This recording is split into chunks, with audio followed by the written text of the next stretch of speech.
a long time from the old days, and it's so good to see everybody. And I was so lucky. I realized probably not soon enough how lucky I was to have my mom.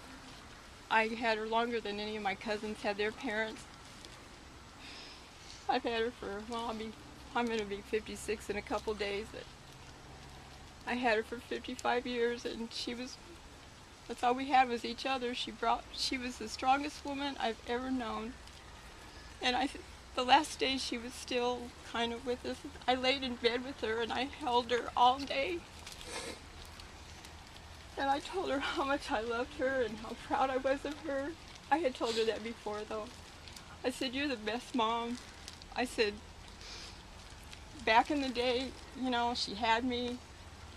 They didn't have maternity leave. She had to go right back to work, She worked every day of her life, and she never once complained. She never had a bad thing to say about anybody. She always wanted to be involved in anything. She was game to try anything. But she worked all her life. She worked hard. And I was so proud of her. We may have been poor and lived in an apartment, and I had to wear hand-me-down clothes, but there was always food on the table. And she always got me that newest toy at Christmas time that came out. And then she was so close with all of her brothers and sisters, and they were split between Iowa and here, and every year I'm starting a new school, either in Iowa or California. And but finally she settled out here. The stories she would tell, she remembers Pearl Harbor Day. I'd talk to her and say, "Wow, Mom, gosh, you lived almost a century," and just blow me away. And I said, "What the changes that you've seen?" And yeah, I've seen a lot, but she wouldn't elaborate. She just didn't get the computer thing. Couldn't get the computer and the technology, the phones. And I said, "I don't either." So, but I was so proud of her, and I was so glad that she was my mom. And like I said, she worked every day. She wasn't a real social person. She worked, and on the weekends she'd do her own lawn. She learned how to do plumbing. She could plaster a wall. I said, "Gosh, Mom, what are you doing that for?" She goes, "Well, when you're alone, you learn to do these things because you have to, And I just thought, I was so proud of her for getting the job at the county, and when she bought her first house and it was paid for, and she took care of everything too. Everything was taken care of and done the right way, and people would say, "Well, doesn't your mom have any friends, or she doesn't do anything?" And I said, "Well, she's outlived them all. They're all gone. Even the work people, they're all gone. It was kind of weird to think, but I'm just so proud. I miss her so much. It's going to take me a long time because Mom's always was across the street. I think I moved away from home for like 2 months at the most after I got married, and I had to come home. And when I was little, I remember when girlfriends would invite me over for sleepovers, and I'd be excited and I'd go, and as soon as I got to their house, I'd start crying. And I'd say, I can't do this, I have to go home, I miss my mom. Something's gonna happen to her, so they'd have to either calm me down or they'd have to call my mom and she'd have to come and get me, because I never wanted anything to happen to my mom. So I was glad that I could take care of her. I don't regret a day, not a day. It was a hard 3 years, but it was harder on her, but she never complained. And I'm so glad that I was able to take care of her, and I'll never regret a day of it. And the last couple days was so hard, and I found my faith just kind of gone. We've gone through so many hard knocks. I guess my own personal life wasn't so smooth, and sickness all around, and she never complained though. But I tell you, I wouldn't give up a day of it. Not a day of it. I don't regret one day. And I wish I had. Sometimes I leave at night and she'd go, well, call me when you get home. I say, Mom, I'm 55 years old, for goodness sake. But you know what? I also said there's going to come a day when I wish that she was there to say, blink that light on the porch when you get over there. I want to make sure you're okay.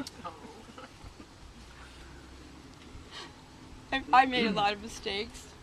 You know, I was a brat sometimes, a lot of times. But she's with her. When I found out this plot had been moved from her original, which she had bought, and when they brought me up here, I thought, why are they stopping here? This is where my grandma and grandpa and one of her brothers and two sister-in-laws are right here. And this is where they had replaced her plot, because I didn't want my mom alone, and she was way off in another section. And when the lady stopped here, I'm going, why did she stop here? I thought maybe she had heard me say I hadn't been up here for a long time, and she was just going to, this is where Mom was. And I said, her mom and dad are right there. Her mom and stepdad. And her brother's right above her, and sister-in-law, and another sister-in-law just a couple doors down.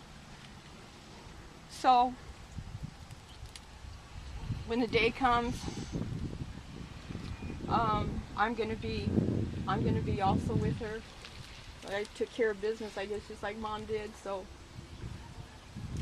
the way circumstances were, I'm gonna be right above her. So I told her, I said, Mom, I know my faith is kind of on the wane here, but she'd get very upset at me because she had her faith and she made her peace. And I know she always made me go to Sunday school and had to go through catechism and baptism and confirmation, and I just did it, I had to do it, but anyways, I could go on and on. She did tell you that you were in there. The last words, when I was holding her, she could hardly talk. The Alzheimer's it's a terrible, terrible thing, but at least they don't know what they're going through. I hope to God someday they find a cure for it, because it really tears you apart, but it's not their fault.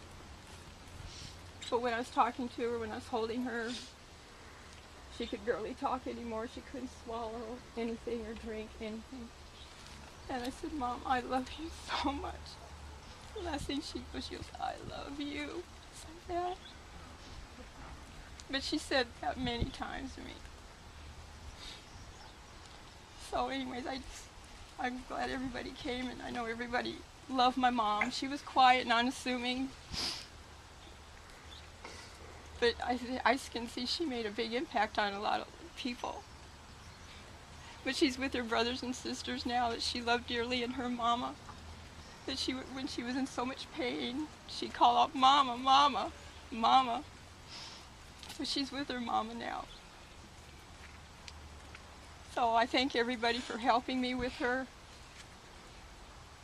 Everyone helped me out so much, because it was hard, to take on that. Mom was always there. She was always the one that was spry, and she always got up again. I wanted her to get up again. Mom was always, she was sick or not. Come on, Mom, I told her, come on. I said, it's taken me all year to save 92 birthday candles all alike. And I said, it's not easy to find 92 candles all alike. And I said, come on, Mom, you're a tough old broad. Come on, you got a couple months to go. She just smiled.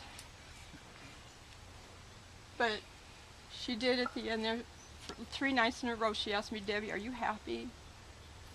Are you happy with your life? I said, yes. She goes, is that good to you? And I said, yes. She asked me that three nights in a row, so I knew that she knew the time was coming. And I tried to block it out, but you can't do that. So anyways, I just thank everybody for everything. Everybody means so much to me.